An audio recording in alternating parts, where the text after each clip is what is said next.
ವಿಚಾರದಲ್ಲಿ ಹಿಂದಿನಿಂದನೂ ನಿರಂತರವಾದಂಥ ಅನ್ಯಾಯ ನಡೀತದೆ. ಕಾರಣ ಏನು ಅಂತಂದರೆ, ನಮ್ಮನ್ನಾಳಿರುವಂಥ ಸರ್ಕಾರಗಳು ಕಾವೇರಿ ನೀರಿನ ವಾಸ್ತವ ವಿಚಾರವನ್ನು ಪ್ರಾಧಿಕಾರದ ಮುಂಭಾಗೆ ಮಂಡನೆ ಮಾಡೋದಕ್ಕೆ ವಿಫಲ ಆಗವ್ರೆ. ರಾಜ್ಯದ ಮುಖ್ಯಮಂತ್ರಿ ಹೇಳ್ತಾ ಇದ್ರು ಮೊನ್ನೆ, ನೀರಿನ ತೀರ್ಮಾನದ ಬಗ್ಗೆ ಭಾಳ ಕೊರತೆ ಇದೆ, ನೀವು ನಾಟಿ ಮಾಡಿಬಿಟ್ಟು ಬಿತ್ತನೆ ಮಾಡಿಬಿಟ್ಟು ನಮಗೆ ಒತ್ತಡ ತರಬೇಡಿ ಅಂತ. ಮಾನ್ಯ ಮುಖ್ಯಮಂತ್ರಿಯವ್ರಿಗೆ ಮನವಿ ಮಾಡ್ತೀನಿ, ಹೊಸದಾಗಿ ನಾಟಿ ಮಾಡೋದು ಬೇಡ. ಈಗ ನಿಂತಿದೆಯಲ್ಲ ಕಬ್ಬು, ಬೆಳೆದು ನಿಂತಿರೋ ಕಬ್ಬು 1,00,000 ಎಕರೆಗೂ ಮಿಗಿಲಾಗಿದೆ. ತೋಟ ಎಷ್ಟು ಸಾವಿರ ಎಕರೆ ಇದೆ, ಇದ್ರ ಬಗ್ಗೆ ಮಾಹಿತಿ ಇಲ್ಲ. ಇಷ್ಟೊಂದು ಬೆಳೆ, ಇಷ್ಟೊಂದು ಮೌಲ್ಯದ ಬೆಳೆ ಒಣಗ್ತಾ ಇದೆ ಅಂತ ಆ ಪ್ರಾಧಿಕಾರಕ್ಕೆ ತಿಳಿಸಿದ್ರೆ, ಪ್ರಾಧಿಕಾರದಲ್ಲಿ ಹುಚ್ಚರು ಕುಂತಿಲ್ಲ. ಅವ್ರಿಗೆ ಮಂದಟ್ಟು ಮಾಡೋದ್ರಲ್ಲಿ ರಾಜ್ಯ ಸರ್ಕಾರ ವಿಫಲ ಆಗಿ ಕರ್ನಾಟಕದ ರೈತರಿಗೆ ವಿಷ ಕೊಟ್ಟಿದೆ.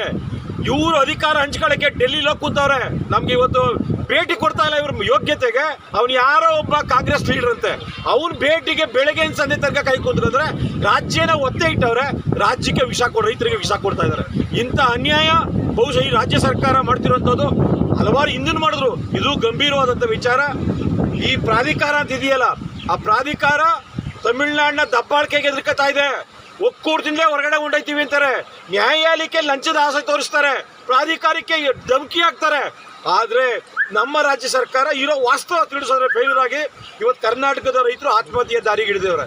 ಆ ಕಾರಣಕ್ಕೆ ಹೇಳುವಂಥದ್ದು, ರಾಜ್ಯ ಸರ್ಕಾರಕ್ಕೆ ಕಿಂಚಿತ್ತು ರೈತರ ಬಗ್ಗೆ ಅಭಿಮಾನ ಇದ್ರೆ ನೀರು ಕೊಡಲ್ಲ ಅನ್ನೋ ತೀರ್ಮಾನ ಮಾಡಲಿ, ಸುಪ್ರೀಂ ಕೋರ್ಟ್ ಪ್ರವೇಶ ಮಾಡಲಿ. ಆಗನು ಸುಪ್ರೀಂ ಕೋರ್ಟ್ ಹೇಳಿದ್ರು ಈ ಜನಕ್ಕೆ ನೀರಿಲ್ಲ, ಈ ಬೆಳೆಗೆ ನೀರಿಲ್ಲ, ನೀರು ಬಿಡಲ್ಲ ಅಂತೇಳಿ ರಾಜ್ಯದ ಪರವಾಗಿ ನಿಂತ್ಕೋಬೇಕು ಅಂತೇಳಿ ರಾಜ್ಯ ಸರ್ಕಾರಕ್ಕೆ ಮನವಿ ಮಾಡ್ತಾ ಇದ್ದೀನಿ. ಮಾಡಲಿಲ್ಲ ಅಂತ ಹೇಳಿದ್ರೆ